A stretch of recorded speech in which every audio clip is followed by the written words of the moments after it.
manfaatnya bisa mensejahterakan. Tapi karena kita terbiasa mengambil harus banyak, jadi orang yang mengatur tubuhnya untuk tidak makan berlebihan itu, selnya akan lebih kuat terhadap tekanan-tekanan yang kita sebut stres oksidatif. Nah, Bapak Ibu sekalian, orang puasa membuat orang lebih cerdas. Orang puasa membuat orang lebih lambat pikun. Mungkin saya pernah cerita di sini. Waktu saya jadi panitia silakas Ijmi, saya jumpa Pak Adit itu hari Kamis. Pak, kita siapkan minumnya ya Pak. Maaf, saya kalau Senin Kamis biasanya puasa. Pak Ibu, orang level Habibie yang itu ahli pesawat terbang, yang pasti cerdas, di Jerman dulu itu terkenal orang hebat, karena pintarnya puasa Senin Kamisnya jalan. Yang kita anak sekolah berkali nasibnya puasa itu sampai harus diliburkan banyak. Ujung-ujungnya taburan kan. Subuh, selesai subuh di tempat kami pun di Jalan Tengkuli udah lempar-lemparan batu. Yang lemparan-lemparan batu itu pakai kain sarung, saya kain sarung. Nanti yang bonceng-boncengan, habis subuh itu ada anak kita. Harusnya kan bisa dibina di sini, dibina di masjidnya, ada dibuat acara pesantren kilat atau apapun. Tapi begitu kita lepas sekarang, nah, dia bergerombol menjadi, ada istilah asmara subuh segala macam.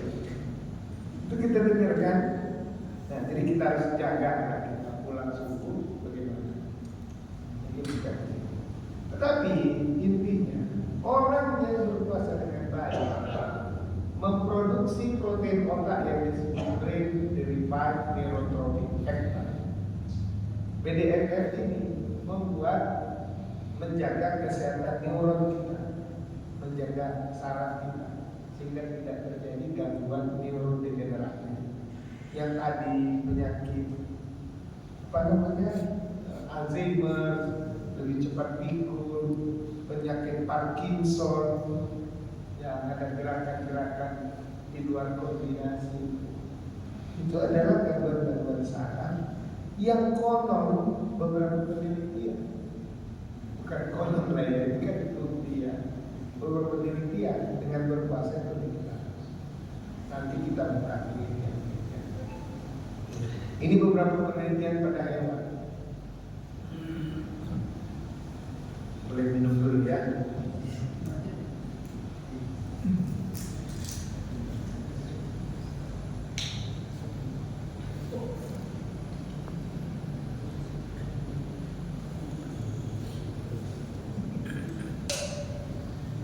Nah, studi dari pada tikus menunjukkan puasa intermittent tadi, dipuasa lama baru dikasih makan, dapat meningkatkan sensitivitas insulin dan menurunkan kadar glukosa darah sehingga mengurangi risiko diabetes tipe 2. Ini penelitian. Jadi banyak penelitian tentang itu.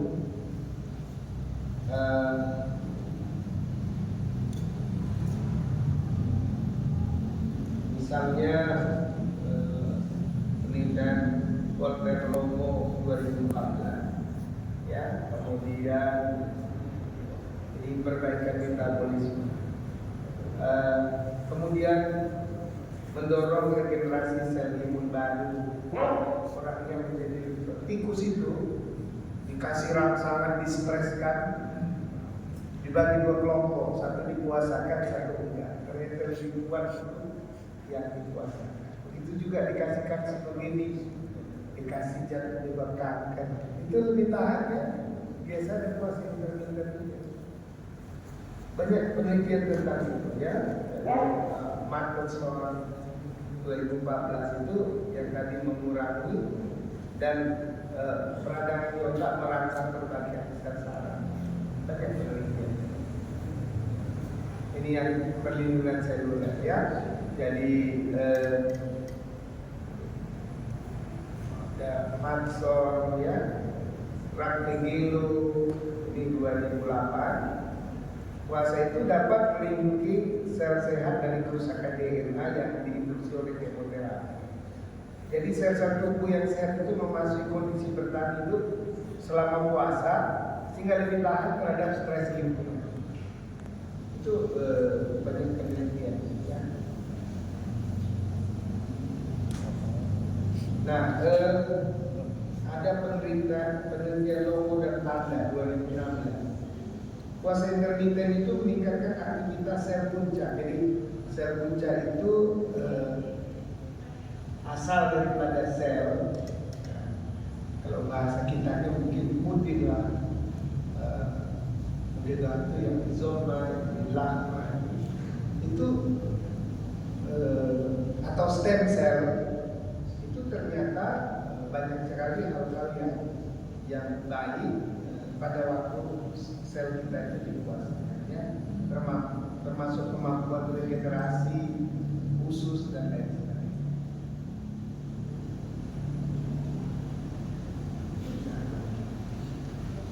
Kemudian peningkatan umur panjang. Kalau umur ajal itu kan Allah tentukan, tapi di dalam teori ilmiahnya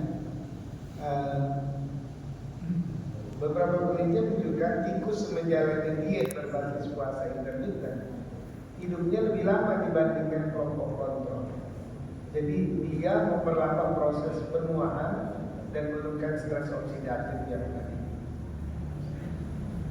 Kemudian tadi menurut berat badan dan lemak tubuh itu diteliti pada tikus. Nah, jadi lemaknya berkurang tanpa massa ototnya berkurang. Jadi yang membuat kita itu keras itu ototnya. Otot itu bisa dilatih dengan training, dengan latihan. Tapi kalau lemak itu yang dilatih walaupun nampaknya membesar tetapi sebenarnya tidak efektif, itu lemak. Lemak itu dihasilkan kalau makan berlebih dan tidak dipakai. Nah, kemudian penurunan risiko kanker itu juga penelitian menunjukkan puasa dapat memperlambat pertumbuhan tumor pada tikus, terutama dengan mengurangi kadar faktor pertumbuhan seperti IGF-1 atau insulin like growth factor yang itu diteliti oleh peneliti. Yang tadi juga pada hewan coba yang brain derived neurotrophic factor itu membantu regenerasi sel saraf. Ini penelitian, beberapa penelitian kita ambilkan di itu yang terkait dengan puasa. Dan ini yang dikerjakan, ini bukan orang Islam. Ya.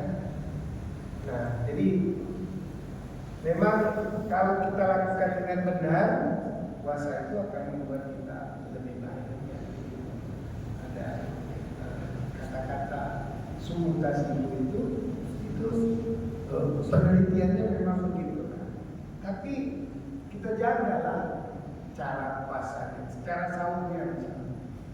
Jadi bagusnya kita pada sahur itu mengkonsumsi makanan yang punya serat tinggi dan mungkin protein yang kenyang lebih lama ya. Jadi telur, kacang-kacangan, sayur itu serat tinggi dan membuat lebih bertahan di perut ya. Kemudian berbuka itu mulai dengan kurma dan air putih untuk mengembalikan energi, lalu makan makanan bergizi seimbang ya. Jadi karbohidrat kompleks, nasi merah karena itu banyak. Dan sekarang kan Pak, beras merah itu dijual mahal itu di plaza-plaza ya. Cuma segini harganya sekian. Padahal kalau di kampung kita dulu kan bumbunya pakai lesu, pakai apa namanya itu kincir air. Itu kan itu yang jadi beras merah itu. ya. Nah, kalau kita sekarang itu pakai mesin Heller, makanya putih, ya. Makin putih, makin mahal. Padahal sebenarnya itu tak banyak lagi zat berkhasiatnya. Nah, belum lagi Bu Ibu, cara masaknya ya kan. Bu, kalau cuci beras itu jangan sampai bersih kali, sampai airnya pun gak ada lagi putih keluar. Nah, hanyutlah dia. Sama dengan kalau kita masak sayur. Masak sayur itu dicuci dulu, baru dipotong-potong, bukan dipotong-potong dulu baru dicuci. Habis vitamin. Ya, masaknya juga harusnya ditutup supaya jangan menguap.